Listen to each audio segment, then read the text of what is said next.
Welcome back to Pittsburgh Sports Talk Buttercup. I'm your host, Randy the Tank Tantlinger.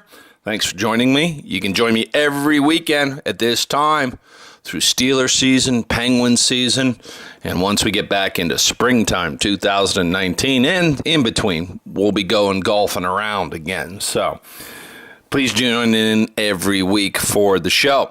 Check out my website. It's easy. Guess what it's called? Yeah, PittsburghSportsTalk.org. PittsburghSportsTalk.org. There you can, watch clips from our... It's all stuttered up this week. That Kansas City whooping they put on us, man, has got me all flustered. Check out my website. Buy one of my books, Leather and Blood, Pittsburgh, the Mecca of Boxing Champions. If you like boxing or know somebody that did or does, man, that book, Leather and Blood, Pittsburgh, the Mecca of Boxing Champions, is a great book. I know, I wrote it. It's not great, but a boxing fan, a Pittsburgh sports fan will enjoy it. Get on my website, PittsburghSportsTalk.org, to buy a copy. Or if you like golf, go ahead and buy a copy of my book. You ready for this one? I know you can relate to it. A Drinking Man with a Golf Problem. A Drinking Man with a Golf Problem. Yeah. Buckle up for that one, because I take you on a wild ride across the universe. We go golfing in Iceland, Thailand, South Africa. Golf's been great to me through the years, man. And decided to write about my crazy and wild adventures in a book called A Drinking Man with a Golf Problem. So log on to PittsburghSportsTalk.org to buy one or two copies of the book. Send me an email, and I'll get that out to you. All right, back to your Pittsburgh Steelers. I was down on the south side, Pittsburgh this week. Coach Tomlin met with the media, and, had to ask Coach a question, serious question. Because, look, me, the other sports writers, Eddie Bouchette, Bill Hillgrove, we have our opinions. And it's in a professional setting that we get to ask Coach about our opinions and get an answer from him. But, man, I hear you. I hear you, Steelers Nation. I hear you nationally. I hear you locally.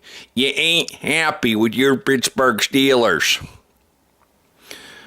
Despite Ben Roethlisberger coming into camp ready for 3 more years, looking slim and trim, despite a great offensive line, you ain't happy with team turmoil. Bunch of knuckleheads down there in the south side. That Le'Veon Bell, you got to trade him. Put up with that horse crappy. AB, sit him down for a couple games. He needs to grow up. And a myriad of other things. Not to mention social media. Get off that YouTube, Google, Twitter thing there and quit putting your dirty undies out in the cyber world there for everybody to smell and stink up the outhouse. Because in essence, that's what is social media to me. It is. It's just a version of the outhouse. Remember the old outhouse? You kids are probably too young to remember that, but there's always graffiti in the old outhouse. Most of the time, it's not pleasant. It's garbage. It's crap. And that's what you see on social media 80% of the time. It's so negative. And I try to stay away from it other than sports talk because I love sports. But the Pittsburgh Steelers have gotten themselves into trouble, not the team, but players in the last couple years from Facebook, et cetera, et cetera. So, look, I know you, Steeler Nation, you, the fan driving around or listening at home this morning, you're not happy with the state of Steelers Nation. Many of you put the blame on Coach Mike Tomlin. He's letting the inmates run the asylum. Here's your keys. Have a good time. There's chipped ham. Isley's chipped ham. There's your keg Iron City. Here's some Clark bars. Go nuts. Have a good time. Compliments Coach. Some of you think that Coach Tomlin's to blame for this. And he's probably right. But, so I asked Coach, hey man, Steelers Nation ain't happy. What do you say? The fan that buys the tickets to the game, the beer and the jerseys outside of this building supports this team week in and week out. And nationally and locally, the rumblings are deafening about team turmoil. the team lack of focus, maturity. What do you say to Steelers Nation at this point? I've said repeatedly the same thing that I've said to you guys, man, over the course of this press conference, man. We're 2 weeks in. We don't have a large body of work. We're focused on winning this next opportunity. I'm not ready to paint with a broad brush. I'm just not. I'm sensitive to our fans and the entertainment of our fans, the pursuit of victory for them. Steelers Nation is our driving force in terms of how we approach and pursue victory. So I'm not sensitive to those things, but in no way am I painting with a broad brush 2 weeks in terms of where our football team is or what's going to define this group of people that is our football team in 2018. Okay, Coach ain't ready to paint with a broad brush. So let me paint for you, okay? This team has a problem. It's not their future Hall of Fame quarterback who did the right thing and came into camp looking lean and mean. Mean machine, mean machine, mean machine. Gonna miss you, Burt Reynolds. It's not your offensive line. Wow. Probably the best in the league. And dare I say, this line is probably the greatest in Steelers history. And that's saying a lot. I know. It's not James Conner. Superman. He's giving you everything he has. Week in, week out. It's not Cam Hayward or TJ Watt. It's none of those on-field performances that have you upset, Steeler Nation, is it? It's not me either as a fan.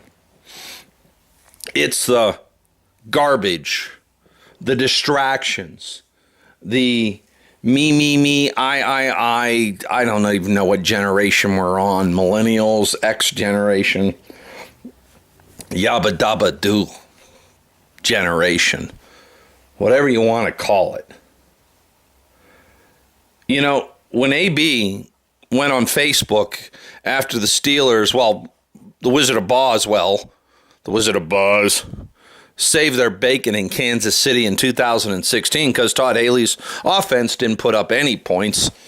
Final score, Kansas City 16, the Wizard of Boswell 18. Your Steelers go on to the next round. If it's not for Boz, they don't get out of Kansas City. But AB figured this is the perfect time to act as if he just won, the Super Bowl, Kentucky Derby, and got crowned Mardi Gras Queen. All at the same time decided to, break the sanctity of the locker room and Facebook Live while his head coach, was talking in the background. Unacceptable. Is it the myriad of, garbage that's going on with Le'Veon? I'm a knucklehead Bell. I just walked away from basically $1.5 million to prove a point to you and save my body for down the road. Buttercup, there ain't no down the road. There's only today. There's only 2018 Week 3 against Tampa Monday night. That's all I'm cared about. That's all you care about, Steelers Nation. Watch. In the long run, this is going to bite Le'Veon Bell right in the ass. And you know what? We're going to do an aggregate total on what he loses this season. Then next year, when he's playing for the Seattle Sea Chickens, we're going to go ahead and say, okay, great. He got a $42 million deal for 3 or 4 years up in Seattle with the Sea Chickens. And that's where he's going to go, Seattle, trust me. Trust me. I'd bet a quarter on that. But we'll do an aggregate when he signs that contract for $42 million. Plus it'll be laden with performance bonuses. That's how you got to deal with Le'Veon Bell at his age and damaged goods. Performance bonuses. Go ahead, get 1,600 yards. We'll give you an extra $4 million. It's the only way to laden his contract at this point. But we're going to deduct what he loses this year from that contract, which, If he sits out 8, 9 games, do the math on it. So when he signs for $42 million next year with another ball club, you got to immediately deduct the $8 million he lost this season. 8 minus 42 million minus 8 million. I don't do math real good, but he's only going to make 30-some million. What a moron. And the drama and divisiveness he's created on this team as his O-linemen who make him look good ranted and raved. Where the hell is he? He told us he'd be here Wednesday. He ain't here yet. So between AB going nutty last week against Coach Fitchner, who did a great job spreading the ball out to a variety of wide receivers. How dare he not throw into double and triple coverage for the great AB to get open. He could have gotten open when in triple coverage. If he ain't open, he ain't open. Shut up, get back in the huddle. If Juju's open, you throw it to Juju. If Connor's open, you throw it to Connor. If the Flash, I think we'll call Switzer the Flash because he runs a 4.040. If he's open, you definitely hit him. So for Coach just to say, well, I'm not going to paint with a broad brush, it ain't a broad brush, Coach. You're letting the inmates run the asylum. I'll tell you a quick story about Paul Hornung. Do you remember Paul Hornung? You young kids probably don't remember Paul Hornung, but you should. Many, many years ago, he played for, yes, the Green Bay Packers. And a guy named, Vince Lombardi up there in Green Bay. Paul Hornung was a great running back, number 5. Man, beautiful blonde hair, good-looking guy, halfback, 6'2", 215. It's a big guy, played at Notre Dame. Played for the Packers from 57 to 66. Then got traded to the New Orleans Saints. Really a great back for the Green Bay Packers. Problem was, he went to Lombardi in 66 and said, Coach, man, I need more money. I'm your star halfback. I'm your star everything. I want more money. Vince Lombardi said, do me a favor. Go talk to the general manager. I coach the team. I don't write paid checks. Half hour later, the golden boy, Paul Hornung, knocked on the door. Coach Lombardi, I need to talk to you. They won't give me the money I'm asking for, so I'm asking you, Coach. So Vince Lombardi said, Hornung, go wait outside my office and shut the door. About 10 minutes later, Paul Hornung heard a call from Vince Lombardi. Hornung, get in here. And he looked at him and said, Hornung, your paycheck is not my problem anymore. Paul Hornung said, well, why?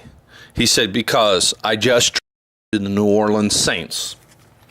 That's how you deal with a disgruntled athlete who is giving you problems. So you don't coddle. You don't say, oh, you're a different generation, you're a different star. Look, human nature doesn't change, especially for athletes. Athletes want to be coached.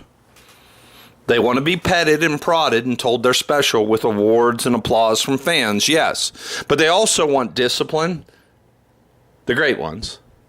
They want to be coached, the great ones. I mean, sure, if you go out for the, 7th grade football team, and that's all you ever played, well, then, you may not like coaching. You may not like discipline. That's why you didn't go out for the 8th grade football team. But if you've made it all the way to the professional level, like Le'Veon Bell or AB, you have been coached. You have been disciplined. And despite your ego, those who coached you along the way, those who have molded you into the champion you are, I assure you at some point instilled in you the concept of there ain't no I in team. Now, yeah, I understand get your money, get paid. Man, I wish I'd have gotten paid for playing left bench at Pitt. Got paid with great friendships and great memories is how I got paid.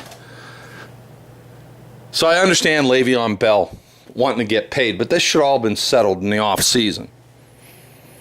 Now I understand AB being a competitor and wanting the ball. And I understand AB wanting to go down in history as the greatest wide receiver in history. But don't do that. Don't chase your individual goals and aspirations and dreams, the impossible dreams, at the sacrifice of your team. So there you go, Steelers Nation. Coach Tomlin tells you don't be worried. Don't paint in a broad brush my dysfunctional ship that's going down quickly. Hey, you're listening to Pittsburgh Sports Talk. I'm Randy the Tank Tantlinger. We're going to take a commercial break. We get back, we're going to talk some Penguins and some golf in Myrtle Beach, baby. All right.